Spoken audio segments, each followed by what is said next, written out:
Okay, Ephesians chapter 6. Ephesians chapter 6. Let's go ahead. We're going to finish up this section on the employer-employee relationships. Ephesians chapter 6, verse 5. Let's read this.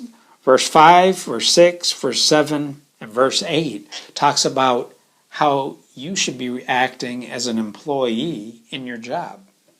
It says, bondservants, verse 5, be obedient to those who are your masters according to the flesh, with fear and trembling and sincerity of heart, as to the Lord, not with eye service as men pleasers, but as bondservants to Christ, or to the anointing that's on the inside, following that anointing on the inside of you, being led by the Spirit, and doing the will of God from the heart. That means doing your best. For with good will, doing service as to the Lord, not to men. Look, performing goodwill.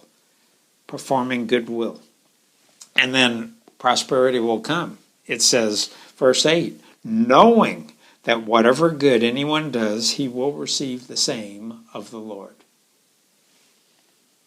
whether he is a slave or free. Now, you know what? This just doesn't apply to employers. If you're in a church, if you're getting, it is an opportunity. It is a privilege for you to get to serve in church. Part of the reason of the institution of the church is for you to have a place to serve. You should have a place. If you are not serving and acting and serving in some way in your local church, if you are just literally not doing something, you should be running to your pastor, screaming to, please let me do something. I want to somehow serve under you. I want to somehow serve and be a blessing to you. You know, that's what the Levites were. The Levites in the temple, the Levites, they were helps ministry. Everybody wasn't the high priest. The Levites were help ministry. And they helped. And you should be wanting to do it. Perform your best service. Anything that you do in church, do it with all your might. Do it with all your effort. And what happens? God will reward you. He will bless you. That's not why you're doing it. You're doing it out of sincerity of heart because you want to do goodwill. But he will still bless you. It will not go unnoticed with God. And then look at verse 9. It says, and you masters, now he's shifted his attention from the employee to the employer. Does God say something to the employer? Yes, he does. It says, you masters, do the same things to them, giving up threatening. That means don't be mean, don't be threatening. You do this, rah, rah, rah, rah. This is what I'm gonna do. I'm gonna write you up. I'll fire you. I'll send you home. You'll never get in that position. You're never gonna be in one of these positions. That's not the way you get anywhere being a leader. You don't motivate people by threatening them.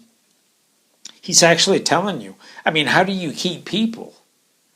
These days, workplaces are having a hard time keeping people. One of the ways that you do it is you don't threaten them. You know, and you have to be basically thinking this. It says, knowing that your own master. Now look at this. At verse 9, it says, you masters. You masters. He's calling the employers masters. And then he says, halfway through the verse, knowing that your own master. Do not ever forget. See, now this is how you have to deal with this. How do you treat your employees? If you want to have lockstep, if you want to have the rule book on how to treat employees so that you're just not going to have all this turnover. You're not going to have people quitting. You're not going to have people trying to get away with stuff. You're not going to have all these things happening. You're going to literally have a team that is going to be willing to lay their life on the line for you and whatever happened. And I mean, I have seen that in teams where I've had employees underneath me that they would do anything I asked. They'd come in and work the whole weekends. They'd go 3 weeks without a day off. They would do anything for me. They would literally, and if somebody else would have been in that position, they would have quit a long time ago. Well, this is it. It says, knowing that your own master also is in heaven, and there is no partiality in him. Now, what this is telling you, if you want to learn how to be a good master that's going to have good employees, you need to learn and look at example of how the master deals with you. Does Jesus deal with you by threatening you, by being mean to you, by browbeating you? No.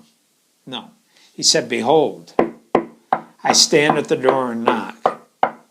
He's wanting you to invite him in. He's wanting you. He comes up and he loves you. He'll come up to you and he will just love you. He'll say, look, come to me, all you that labor and are heavy laden. Come to me, all you that are weary, and you'll find rest for your souls. When you see these people, you need to put your feet just put your feet in the shoes of those people that are working underneath you. They're making, if you're the master, if you're the manager, they're probably making half what you're making. You need to look at what they're doing for what they're doing it for, and you need to be thinking, if you've got tough times, if you're not where you want to be financially, they're in even worse shape.